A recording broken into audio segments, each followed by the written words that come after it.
Hey guys, Legendary Grimlock here, and today we're giving Freya her actual matchup here, and it's Angela from Marvel Comics, and Freya will be from, obviously, the God of War franchise. So, without further ado, hope you guys enjoy this, and let's begin. Freya is the Queen of Valkyries and ally-equal to Kratos. Hopefully she gets more in the future, but let's really talk about her. Now, again, you guys have to remember, in God of War Ragnarok, Freya reclaims her title by pretty much killing this Valkyrie right here. I'm sorry, I don't really think I care for her name too much, even in game, because it was actually just a good moment for Freya. But after killing her, she regained her title as Queen of Valkyries, and this also gives her the powers and abilities of other Valkyries, including like her and Mist. But anyway, let's really talk about these abilities in general, and then we'll get into her AP and scaling. Now, Freya would actually have a very good amount of feats and abilities here. She has hail projectiles, which can actually slow her opponent down as well as cause damage over time. She has light manipulation, being able to create shock waves and being able to blind her opponents. Smoke manipulation, which allows her to, well, blind her opponents and even, it gives her some time to recover if needs it. She has resurrection and fire manipulation, able to summon things like draugrs and stuff, which would actually be under her full control if she needs it here. She would also have her project. She also can like shoot her these winged blades at her at her opponents and stuff. And this is actually ridiculously impressive because it also gives her a speed advantage as well.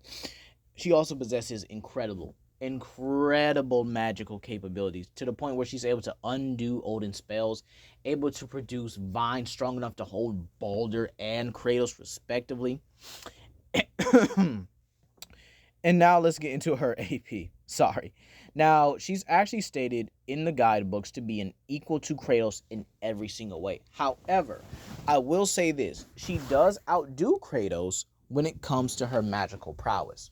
And this is important here because she's equal to Ragnarok Kratos and actually is described as Odin's most formidable enemy, or at least one of.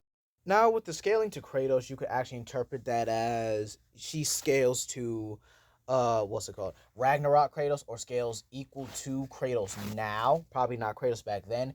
But again, this depends on the God of War fans' interpretation of how you could think God of War 3 Kratos is stronger than current Kratos. But again, I do think God of War Ragnarok Kratos is stronger. I mean, this is a much older, much stronger Kratos that's just holding back. However, he was actively trying to kill Freya, or at least the Valkyrie, during that fight, and he didn't know it was Freya until like the last moment. So this means Kratos would actively be trying, and Freya actually bested him at that moment.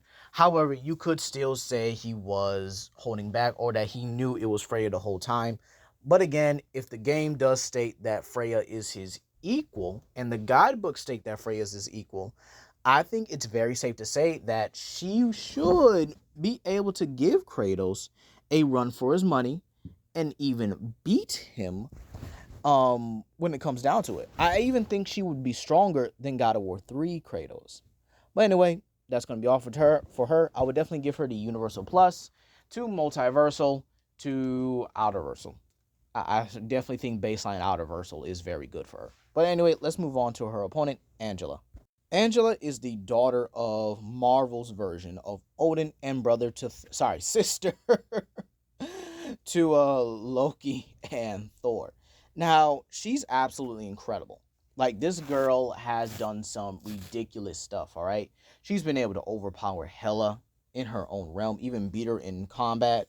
She's actually been able to use her blades of Icor, which are actually pretty important here, and is her main weapon, to slice through characters like Gladiator, dismember Groot, and she's actually embarrassed Thor in a hand-to-hand fight. Like, I mean, straight up, just thrashed that boy.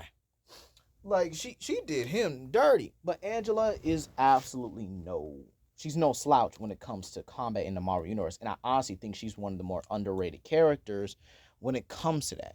Matter of fact, I would actually say she is still better than Thor in a hand-to-hand fight.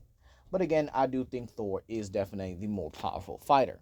She pretty much beat an overconfident Thor, and then Thor took her seriously, beat her, but was struggling at the same time. She then gets her get back and stalemates Thor, but it's potentially that she was holding back her full, you know, her full skill. All right.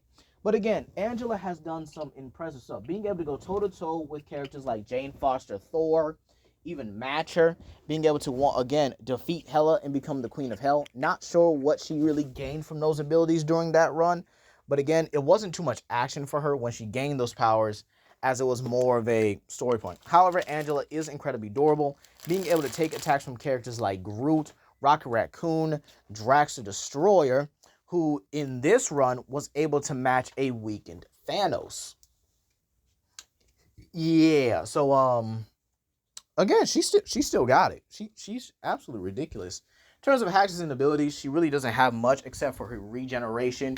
You could also say she might have some of Hela's abilities, but again, that's up for interpretation. As well, we really don't. Again, it wasn't too much during that run. All right. Now Angela is still an absolute beast when it comes to it. She also has these ribbons on her armor that also are capable of cutting through beings such as, again, Drax the Destroyer, who is absolutely no joke. If we even use current Drax, who is back to his classic days, this would also be the same Drax the Destroyer that was able to overpower characters like Thor back in the day, even fight against a bloodlusted Thor, go toe to toe with the Hulk and stuff. It's absolutely ridiculous. All right. So again, these characters are absolutely ridiculous. It's absolutely ridiculous. So again, Angela herself cements her as not only one of Asgard's finest. I would actually say she's Asgard's most skilled. All right, and definitely is in the Universal Plus to Multiversal to Outerversal category, especially the baseline area. But anyway, let's really break this down. Who wins more often than not? Who really cements themselves as the queens of their respective realm? Now, this fight is pretty interesting to me because it's an angel versus a Valkyrie. We really don't see that very often. And honestly, I think Angela isn't. I think these two are actually pretty equal when it comes terms to their physical capabilities. Albeit, I would definitely say Freya is a tad bit stronger. I mean, yes, Angela has fought characters and even shattered characters like Groot, who have been able to match characters like Cosmic Ghost Rider, who have been able to rip the heads off of dead Celestials. And again, she has her blades, which have been able to splatter Groot and have been able to cut through characters like Gladiator. And she's even taken hits from Gladiator. But again, I would say this is more of her blades doing and not her physical strength. Her physical strength would actually be in the same category as characters like Unworthy Thor, as she was really able to match him. And we do know from the recent Avengers run, or at least during the 2018 run, that Thor was able to fight against dead Celestials. But again, you can also scale to Jane Foster Thor, who has been able to temporarily hold back the Phoenix Force. Again, you still have that multiversal plus to baseline outerversal scaling. All right. Yes, Jane Foster was losing to the Phoenix Force, but again, it's not something that it's still an impressive feat regardless here. But at the end of the day, I would actually say that primordial beings would scale to the Celestials from Marvel. Even the Dark Celestials. I would admit, even the Dark Celestials. Because you have characters that can tank creation itself being flooded. You have characters that can just one shot or just overkill these kind of beings here. I mean, we even have the fact that these giants are just capable of just these universal to multiversal plus or this primordial like stuff. I mean, you have the sheer fact that Odin himself was able to kill Ymir, right? Ymir being the being that's pretty much helped, gave birth to the cosmos, and then Zerter gave heat dash pretty much put all the stars in the cosmos. Basically meaning they created the space and time for that realm. Now, do I think that all these gods existed together at one point? Yes, I do think that. However, we do have these primordial beings, these primordial entities. And then Freya scaling to characters that can harm primordial beings, such as when Thor and Odin are meant to strike Zerder down when Ragnarok happens, or at least right after, Zerder still destroys Asgard in the process, but they're able to still kill him, does mean they are affecting a primordial being altogether. And again, Odin was able to survive creation itself being flooded. All right. Now, we don't know if this was because of his magical capabilities or because he got up out of there, but we can actually chalk that up to one of his power levels because he was able to kill, Ymir with some help and was able to flood all of creation. I would say Angela is the faster combatant out of the two, but then again, you still have these two pricks right here, which Kratos absolutely tagged, demolished, and rightfully so, got their legs chopped off and got beaten within an inch of their life. God, I hate these two. But anyway, I also think Freya's versatility is much more potent than Angela's. She has way too many hatches and abilities that can just swing the battle in her favor. And there's really nothing Angela could do about it. She can use a smoke screen to blind her and then follow up with poison wing stabs, draugrs that are still capable of giving, characters like Kratos a hard time. So, in all honesty, while I think this matchup is a very close one, and I think if they keep it into a hand-to-hand or physical, battle or whatever, I think Angela has a pretty good shot, high difficulty.